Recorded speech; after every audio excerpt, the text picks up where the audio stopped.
Friends நம்ம டோலக்பூர் வந்துட்டோம். சரி வாங்க நம்ம இந்த ஊரை சுத்தி பார்த்துட்டு சோட்டா பீம்லாம் பார்த்துட்டு அப்படியே இந்திரவரமுறை பார்த்துட்டு போவோம். ஓரங்களோட துண்டு நாட்டிட்டு ஒரு போட்டோ எடுத்தேன். டேய் தாய்லி இங்க வந்து உன் வேலையை காட்டுறியாடா, அமைதியாடுறா. நம்ம ஊர் மாதிரி கிடையாது. நான் என்ன பண்ணுவாங்க மாப்பிள்ள துவச்சு விட்டு போயிருவேன். டேய் சும்மா வாடா பல்லு தாய்லி.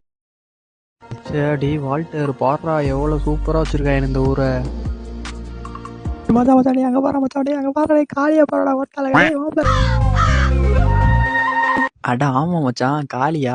மாப்பிள்ள இன்னும் அவன் சட்டியை போட்டானா சுத்திக்கிட்டு இருக்கான் வாத்தால. அவனாச்சும் ஜட்டி போட்டு சுத்துறான், நீ அதுவும் போடாம தான்டா சுத்திட்டு இருக்க. மாப்பிள்ள தேவை இல்லாம ஆட்டிய விட்டுட்டு இருக்க. சரி வாடா கிளம்போண்டா, அவன் டோலு போல் கூட விளாண்டு இருக்கட்டும்டா. டோலு போல் கூட அப்படி என்ன மாப்பிள்ள விளாடுவான். அது உனக்கு தேவையில்லாத விஷயம்டா தாய்லி.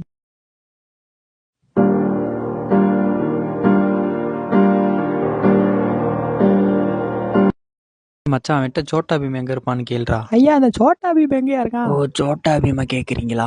சோட்டா பீம் இந்த காட்டு அரச மரத்துல உட்காந்துட்டு இருப்பான், போய் பாருங்க.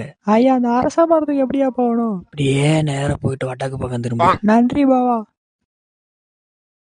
டீ மச்சான் பேசாட்டு அந்த ஊர்ல செட்டில் ஆகலான்னு இருக்கேன்டா. எனக்கு தமிழ்நாட்டு வரவே பிடிக்கலடா. மச்சான் உனக்கு பிடிச்சிருக்கா பிடிக்கலையாடா? டேய் மாப்பிள்ள நல்லா டோலக்பூர்காரன்டா. யாரா நீ?